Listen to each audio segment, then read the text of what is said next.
आपकी जोरदार तालियों के साथ। हालेलुया। हालेलुया। कितने जाने आज शुभ खुश हैं? कितने बत्ती नहीं है खुश कितने आई भाई खुश हैं। हालेलुया। खुदावंद की प्रेजेंस में हजूरी में जब भी होना चाहिए, बाइबल के अंदर एक बड़ी खूबसूरत बात लिखी है। इधर आ जाओ। नहीं ठीक है, चलो ठीक हो गया। डर जरा इधर ध्यान करना सारे ना।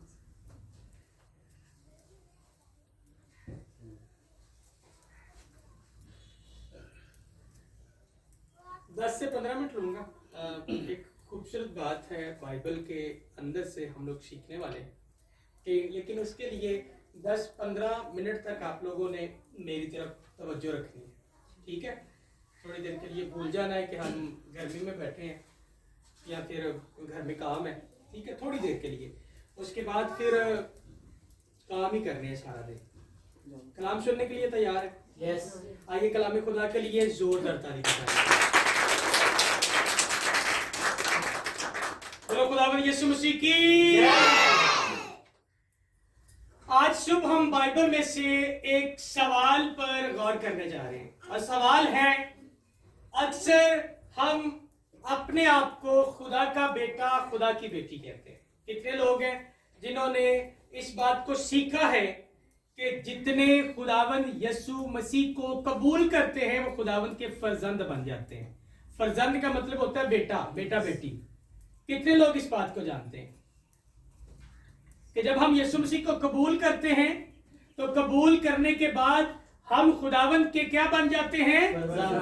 फर्जंद बन जाते हैं। लेकिन यहां पर सीखने वाली बात यह है कि जितने यीशु को कबूल करते हैं, क्या करते हैं? कबूल करते। कबूल करते हैं। कबूल करना होता है कि जब किसी की शादी होती है ना, मियां बीवी की शादी होती है, तो शादी के दौरान लड़के से भी लड़की से भी, यानी कि दुल्हन से और दुल्हन से पूछा जाता है क्या तुम्हें ये निकाह या फिर ये शादी कबूल है? कबूल है, कबूल है। तो फिर लड़के ने भी कहना होता है हाँ मुझे कबूल है, और लड़की ने भी कहना होता है हाँ मुझे कबूल है। इस कबूल का मतलब ये होता है कि आज से इस दुल्हन की जितनी भी जिम्मेदारियां हैं वो जिम्मेदारियां मेरी जिम्मेदारियां, और दुल्हन ने कहना होता है दूल्हे की सारी जिम्मेदारियां अब से मेरी जिम्मेदारियां। इसी तरह से जब हम यहां पर देखते हैं यूहन्ना की इंजील उसके पहले बाब की 12वीं आयत को, तो वहां पर लिखा है लेकिन जितनों ने उसे कबूल किया उसने उन्हें खुदा के फर्जंद बनने का हक बख्शा, यानी उन्हें जो उसके नाम पर ईमान लाते हैं। आमीन, आमीन। तो यहाँ पर जब हम यीशु को कबूल करते हैं तो इसका मतलब यह हुआ कि हम सिर्फ यीशु को लफ्जों से कबूल नहीं करते कि हम उसे अपना जो है वो सब कुछ मानते हैं, बल्कि यीशु की सारी टीचिंग को, उसके सारे कामों को जो वह चाहता है कि हम करें, हम उन सारी चीजों को कबूल करते हैं कि हाँ आज से मेरा यीशु जो मुझे कहेगा मैं वैसा करूंगा, मैं वैसा करूंगी। अगर हम वैसा नहीं करते, अब अगर हम वैसा नहीं करते तो बाइबल में लिखा है जो कबूल करेगा वो बेटा बेटी कहलाएगा। अगर हम वैसा नहीं करते तो मतलब हम अपना फिर वो बेटा बेटी होने का हक खो बैठते हैं। अगर एक बच्चा जो है वो अपने वालिद का, वालिदा का कहना ना माने तो फिर वालिदा जो है वो यकीनन डांट लगाएंगे, गुस्सा करेंगे, या फिर एक वक्त आने पर वालिद तो इतना तक कह देते हैं कि जा करो निकल जा, यानी कि तू मेरा धी पुत्र ही नहीं। जब माननी नहीं है तो गुस्से में आके यहां तक इंसान कह देता है। तो यहां पर जब हम यीशु को कबूल करने की बात करते हैं तो इसका मतलब है कि हमने यीशु मसीह की बातों को मानना है, हमने यीशु मसीह के कहने पर चलना है। इसी अंजील के अंदर इसके 3रे बाब में एक शख्स जो है वो यीशु मसीह के पास आया और आकर यीशु मसीह से कहता है कि तू खुदावन की तरफ से उस्ताद हो के आया है, तू रब्बी है। इस शख्स का नाम था निकोदेमस। क्या नाम था? निकोदेमस। निकोदेमस ने अभी तक यीशु को कबूल नहीं किया था, लेकिन यहां पर जब यीशु के पास आया तो यीशु के पास आकर कहता है कि मैं जानता हूं कि तू रब्बी है, तू खुदावन की तरफ से उस्ताद होके आया है। जो बातें तू करता है वो कोई नहीं कर सकता, जो काम तू करता है वो कोई नहीं कर सकता। यानी कि खुदावन की यीशु मसीह की उसने ना तारीफ करना शुरू की।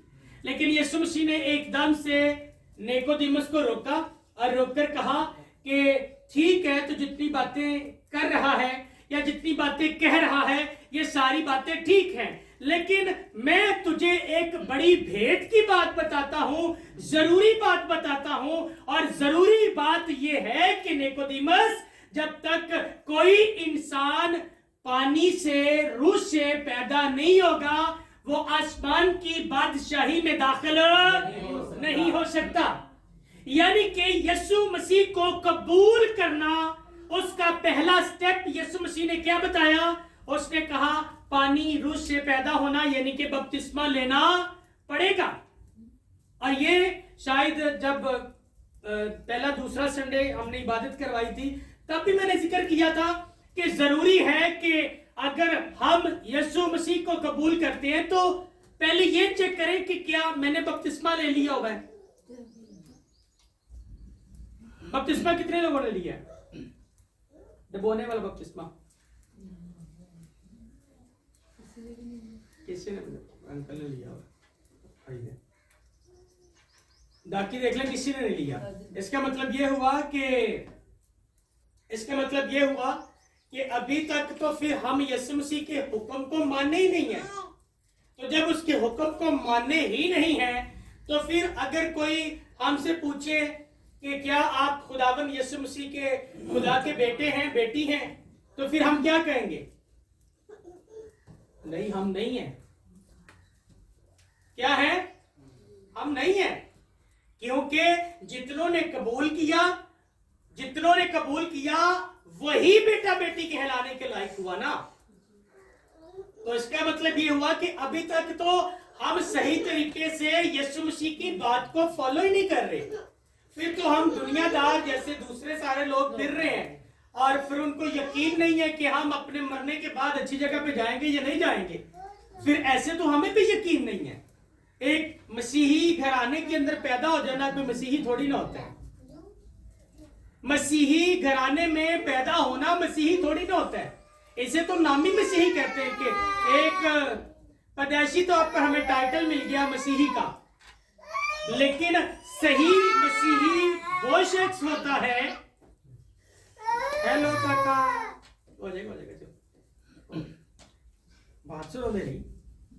सही मसीही वो होता है जो यीशु मसीह का कहना मानता है, जो यीशु मसीह को कबूल करता है, जो यीशु मसीह के हुक्मों पर अमल करता है, वो सही तौर पर बाइबल के मुताबिक मसीही होता है और वो आसमान की बादशाही में दाखिल होने के लायक भी ठहरेगा, जो खुदावन यीशु मसीह की इस बात को फॉलो करेगा कि पहले आसमान की बादशाही की तलाश करो, रास्तबाजी की तलाश करो, और फिर जो है आसमान की बादशाही में दाखिल होने के लिए बपतिस्मा लो।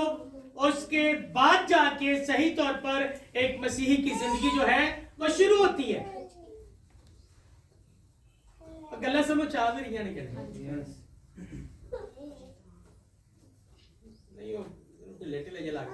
ध्यान करो थोड़ा जरा। इना मतलब की होया फिर मतलब ये होया कि सानू बपतिस्मा ले लेना चाहिए। क्यों सर जी? सानू बपतिस्मा ले लेना चाहिए ताकि कमो बेश असी किसी कहने वाले बनिए कि असी उनके धियां पुत्र हाँ, क्योंकि असी उन्हें कबूल किया है। तो कबूल करने का मतलब है कि असी बपतिस्मा भी ले लिया है ते असी होण संडे टू संडे चर्च भी जान लग पे हाँ, असी इबादत भी करने हाँ, असी दुआ भी करन लग पे हाँ। होण ऐ सारियां चीज़ां करांगे ते कवांगे ना कि हाँ असी मसीही हाँ। लेकिन अगर असी सुबह उठे, मुंह हाथ धोता, फ्रेश होए, खाना शाना खादा ते कोई ਦੋ ਚਾਰ ਮੂਵੀਆਂ ਸ਼ੂਵੀਆਂ ਵੇਖੀਆਂ, ਘਰ ਦੇ ਕੰਮ ਸ਼ਮ ਕੀਤੇ, ਸ਼ਾਮ ਹੋਈ, ਰਾਤ ਦੀ ਰੋਟੀ ਦਾ ਫਿਕਰ ਪੈ ਗਿਆ, ਰੋਟੀ ਖਾਧੀ, ਸੌਂ ਗਏ। ਇਹ ਤਾਂ ਸਾਰੀ ਦੁਨੀਆ ਇਸ ਤਰ੍ਹਾਂ ਕਰਦੀ ਪਈ, ਇਹ ਤਾਂ ਬਾਕੀ ਵੀ ਕਰਦੇ ਪਏ ਨੇ। ਬਲਕਿ ਮੈਂ ਕਹਾਂਗਾ ਇਹਦੇ ਨਾਲ ਤਾਂ ਫਿਰ ਦੂਸਰੇ ਸਾਡੇ ਜਿਹੜੇ ਦੂਸਰੇ ਭੈਣ ਭਾਈ ਨੇ ਉਹਨਾਂ ਨੂੰ ਵੇਖੋ, ਉਹ ਤਾਂ ਬਕਾਇਦਾ ਫਿਰ 5 ਵਕਤ ਖੁਦਾਵੰਦ ਦੀ ਹਜ਼ੂਰੀ 'ਚ ਵੀ ਆਉਂਦੇ ਨੇ। ਸਾਡੇ ਨਾਲ ਤਾਂ ਫਿਰ ਉਹ ਚੰਗੇ ਹੋਏ ਕਿ ਨਹੀਂ ਹੋਏ? ਤੇ ਅਸੀਂ ਆਪਣੇ ਆਪ ਨੂੰ ਕਹਿੰਦੇ ਆ ਅਸੀਂ ਸ਼ਾਹੀ ਕਹਿਣਾ ਦਾ ਫਿਰਕਾ ਵਾ, ਅਸੀਂ ਇੱਕ ਬੜੀ ਬਰਗਜ਼ੀਦਾ ਕੌਮ ਆ, ਅਸੀਂ ਉਹਦੇ ਧੀਆਂ ਪੁੱਤਰ ਆ। ਤੇ ਜਦੋਂ ਉਹ ਪੁੱਛੇਗਾ ਅੱਛਾ ਤੂੰ ਉਹਦਾ ਧੀ ਪੁੱਤਰ ਹੈ ਤੇ ਕਿਹੜਾ ਤੇਰਾ ਪਿਓ? ਅਸਮਾਨੀ ਬਾਪ। ਤੇ ਅਸੀਂ ਕਹਿਣਾ ਖੁਦਾ। ਤੇ ਉਹਨੇ ਕਹਿਣਾ ਸਾਬਤ ਕਰ, ਕਿਸ ਤਰ੍ਹਾਂ? ਤੁਹਾਡੇ 'ਚ ਦੇਖੋ ਜਿੰਨਾ ਸਾਨੂੰ ਪਤਾ ਹੈ ਨਾ ਸਾਡੇ ਮਜ਼ਹਬ ਦਾ, ਸਾਡੇ ਨਾਲੋਂ ਜ਼ਿਆਦਾ ਤਾਂ ਉਹਨਾਂ ਨੂੰ ਵੀ ਪਤਾ ਹੁੰਦਾ ਹੈ ਕਿ ਇਹਨਾਂ 'ਚ ਮਸੀਹ ਦੇ ਵਿੱਚ ਸ਼ਾਮਲ ਹੋਣ ਦਾ ਤਰੀਕਾ ਘਰ ਇਹ ਹੁੰਦਾ ਹੈ ਕਿ ਬਪਤਿਸਮਾ ਲੈਂਦੇ ਨੇ, ਪਾਣੀ 'ਚ ਡੁੱਬਦੇ ਨੇ, ਨਿਕਲਦੇ ਨੇ, ਇਕਰਾਰ ਕਰਦੇ ਨੇ, ਮਾਫੀ ਮੰਗਦੇ ਨੇ ਆਪਣੇ ਸਾਬਕਾ ਗੁਨਾਹਾਂ ਤੋਂ, ਤੇ ਕਹਿੰਦੇ ਨੇ ਹੁਣ ਅਸੀਂ ਯਿਸੂ ਮਸੀਹ ਦੇ ਵਿੱਚ ਚੱਲਾਂਗੇ। ਤੇ ਅਗਰ ਉਹਨਾਂ ਪੁੱਛ ਲਿੱਤਾ ਕਿ ਇਹ ਸਾਰਾ ਕੁਝ ਕੀਤਾ ਤਾਂ ਤੁਸੀਂ ਕਹਿਣਾ ਨਹੀਂ ਹੈ ਤਾਂ ਸਭ ਕੁਝ ਨਹੀਂ ਕੀਤਾ। ਤਾਂ ਉਹਨੇ ਕਹਿਣਾ ਤੁਸੀਂ ਕਿੱਥੋਂ ਦੇ ਮਸੀਹੀ ਹੋ? ਤੁਸੀਂ ਕਿੱਥੋਂ ਦੇ ਮਸੀਹੀ ਹੋ? ਫਿਰ ਤੁਸੀਂ ਤਾਂ ਹਾਲੇ ਤੱਕ ਸਾਡੇ ਤੋਂ ਵੀ ਰਹਿ ਗਏ। ਅਸੀਂ ਤਾਂ ਦਿਨ 'ਚ 5 ਵਾਰੀ ਖੁਦਾਵੰਦ ਦੀ ਹਜ਼ੂਰੀ 'ਚ ਜਾ ਕੇ ਦੁਆ ਕਰਨੇ ਆ। ਅਸੀਂ ਤਾਂ ਜਿਹੜਾ ਮੈਂ ਕਿਹਾ ਵੀ ਕਰਨੇ ਆ, ਉਹ ਵੀ ਕਰਨੇ ਆ। ਸਵੇਰ 4 ਵਜੇ ਉੱਠਨੇ ਆ, ਉੱਠ ਕੇ ਪਹਿਲੇ ਉਹ ਫਜਰ ਦੀ ਨਮਾਜ਼ ਪੜ੍ਹਨੇ ਆ, ਫਿਰ ਅਸੀਂ ਸ਼ਾਮ ਨੂੰ ਸੌਣ ਤੋਂ ਪਹਿਲੇ ਵੀ ਨਮਾਜ਼ ਪੜ੍ਹਨੇ ਆ। ਯਾਨੀ ਕਿ ਫਿਰ ਉਹ ਕਹਿਣਗੇ ਅਸੀਂ ਤਾਂ ਫਿਰ ਤੁਹਾਡੇ ਨਾਲੋਂ ਜ਼ਿਆਦਾ ਚੰਗੇ ਹੋਏ। ਇਸ ਲਈ ਅਗਰ ਅਸੀਂ ਇਹ ਚਾਹੁੰਦੇ ਆ ਕਿ ਅਸੀਂ ਸਹੀ ਮਸੀਹੀ ਬਣ ਕੇ ਜ਼ਿੰਦਗੀ ਗੁਜ਼ਾਰੀਏ ਤੇ ਫਿਰ ਜ਼ਰੂਰੀ ਹੈ ਕਿ ਯਿਸੂ ਮਸੀਹ ਦਾ ਕਹਿਣਾ ਵੀ ਮੰਨੀਏ, ਕਿਉਂਕਿ ਯਿਸੂ ਮਸੀਹ ਨੇ ਕਿਹਾ ਹੈ ਕਿ ਜਿਹੜਾ ਮੈਨੂੰ ਕਬੂਲ ਕਰੇਗਾ, ਮੇਰੇ ਹੁਕਮਾਂ ਤੇ ਅਮਲ ਕਰੇਗਾ, ਉਹੀ ਮੇਰਾ ਫਰਜ਼ੰਦ, ਮੇਰਾ ਬੇਟਾ, ਮੇਰੀ ਬੇਟੀ ਕਹਿਲਾਏਗਾ। ਮੁਸ਼ਕਲ ਤੇ ਨਹੀਂ ਦੀ ਗੱਲ, ਸਮਝ ਆ ਗਈ ਹੈ ਨਾ? ਇੱਕੋ ਹੀ ਗੱਲ ਹੈ। ਤੇ ਹੁਣ ਕੀ ਕਰਨਾ ਹੈ ਆਪਾਂ? ਫਿਰ बपतिस्मा लेना है, बपतिस्मा लेना है, लेकिन बपतिस्मे तो पहले ਅਸੀਂ अपनी लाइफ को बेहतर करना है। की करना है? अपनी जिंदगी ਨੂੰ ਥੋੜਾ ਬਿਹਤਰ ਕਰਨਾ ਹੈ। ਕਿੰਨੇ ਭੈਣ ਭਾਈ ਨੇ ਜਿਹੜੇ ਸਵੇਰ ਉੱਠ ਕੇ ਦੁਆ ਕਰਦੇ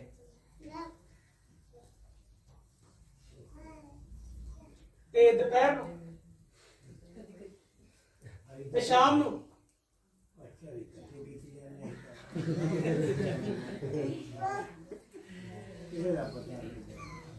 ਤੇ ਕਿੰਨੇ ਭੈਣ ਭਾਈ ਨੇ ਜਿਹੜੇ ਹਰ ਇਤਵਾਰ ਚਰਚ ਆਉਂਦੇ ਨੇ?